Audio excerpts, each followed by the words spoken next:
Ah, guten Tag. It is I, Albert Einstein. You know, the guy who fundamentally reshaped humanity's understanding of space, time, and the fabric of reality itself.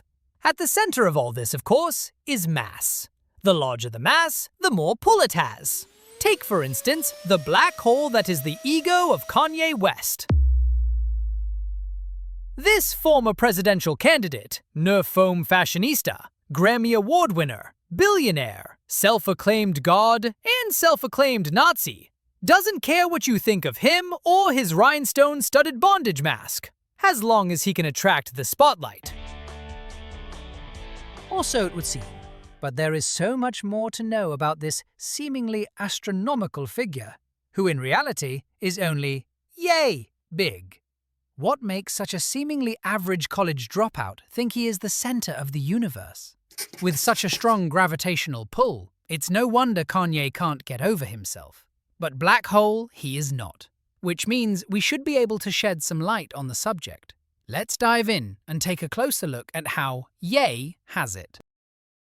Destined to be a real peach since birth, Kanye Omari West was born June 8, 1977, in Atlanta, Georgia. Swaddled in his own ego, he was the child of English professor Donda West. His father, Ray West, a photojournalist and former Black Panther, evidently wasn't the perfect picture of husband material, as Donda picked up her bundle of joy at the age of 3 and moved to the Windy City and blew Ray right out of the picture. So it was the cold, hard city of Chicago, with its aggressive deep dish pizza, brutal winters, and giant reflective metal bean, where Kanye's distorted version of himself began. Or at least that's how he'd tell it. In actuality, Kanye's mom moved him to a lovely Chicago suburb called Oak Lawn, where the only thing that goes hard is the acorns. Donda West was a very educated woman who, prior to birthing the modern Messiah, dedicated her life to literature, language, and academia. An influence that would later reveal itself in his writing of songs about bleached buttholes and poopity scoops. His prowess was evident early on. He was obsessed with drawing, poetry, and music. At the age of 5, he wrote a rap song called Green Eggs and Ham, though some might argue a certain doctor had already beat him to the punch on that one.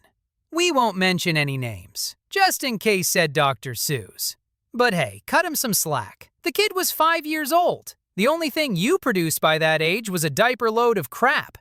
But it was another doctor that took early notice and began nurturing his talent. His mother/English professor, Dr. Donda West. She believed in him unconditionally. And this, my intellectually challenged viewers, is important. Because that unwavering support, it created both his greatest strength and most unsufferable weakness. When someone tells you you're special your entire childhood, you have two options: prove them right or become insufferable. Kanye chose both. Ah yes, the basement era. The sacred birthplace of ambition, delusion, and terrible posture. While other teenagers were learning social skills, Kanye was teaching himself how to chop soul samples like a caffeinated surgeon. This, children, is obsession. It's like curiosity, but louder and with fewer friends. Cool beats. Who's rapping? Oh. That's unfortunate. You see, Kanye had a problem. He was brilliant, but not in the approved way. He made hits for everyone except himself, which is like inventing fire and being told you're not allowed to use it. Most humans would take this moment to rest, reflect, possibly shut up. Instead, Kanye turned trauma into branding. Should he be doing that?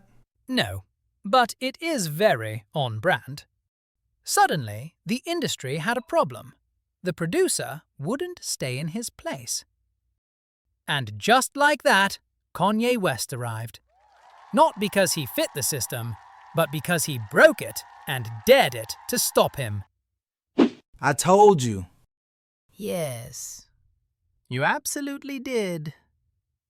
Now that we've established Kanye's rise, we must examine the most dangerous place in this story: his mind. You see, Kanye is not motivated by money, or fame, or even approval. He is motivated by belief. You're special. Ah, yes. The most powerful drug known to man. Kanye didn't just think he was talented. He thought he was chosen. Praise, to Kanye, is not feedback. It is confirmation of destiny. Do you think you might? I am the greatest. This is what happens when confidence never meets resistance. Kanye didn't just blur the line between art and ego. He erased it, then sold the eraser. Now, to be fair, and this pains me deeply, this obsession is also why he was brilliant. The beats are innovative, the ideas bold, the sound unmistakable. He worked like time didn't exist. I respect that. I do not respect the tweeting. Kanye West is a paradox. He writes genius. He speaks chaos. He believes in himself more than physics believes in gravity. And belief, when unchecked, does not bend. It breaks. And the winner is... And here we observe the moment where reality commits its greatest sin. It disagrees with Kanye West. Ah, yes. The incident. I'ma let you finish. No, you're really not. This is where it changes. Not overnight, not all at once, but permanently. Fame forgives many things, but it never forgives unpredictability. Kanye no longer wanted approval. He wanted obedience. There is a difference between authenticity and recklessness. Kanye erased it. Sponsors left. Partners fled. Even capitalism has limits. For a man who thrived on attention, silence is the loudest punishment. And here is the tragedy. The same belief that built him is what isolated him.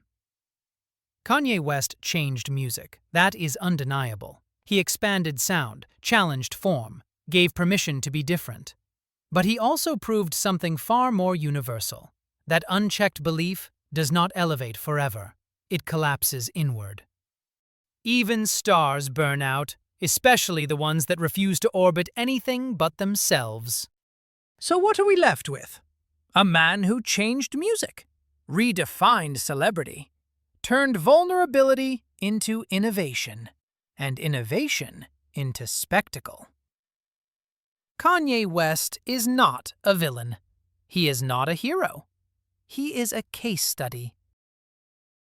A reminder that genius requires balance, that belief needs boundaries, and that even the brightest minds can become trapped in their own gravity. I've said it before, and apparently it bears repeating, no one is the center of the universe, not even Kanye West. I'm Einstein, and this has been Einsplains. Don't forget! Poopity scoop.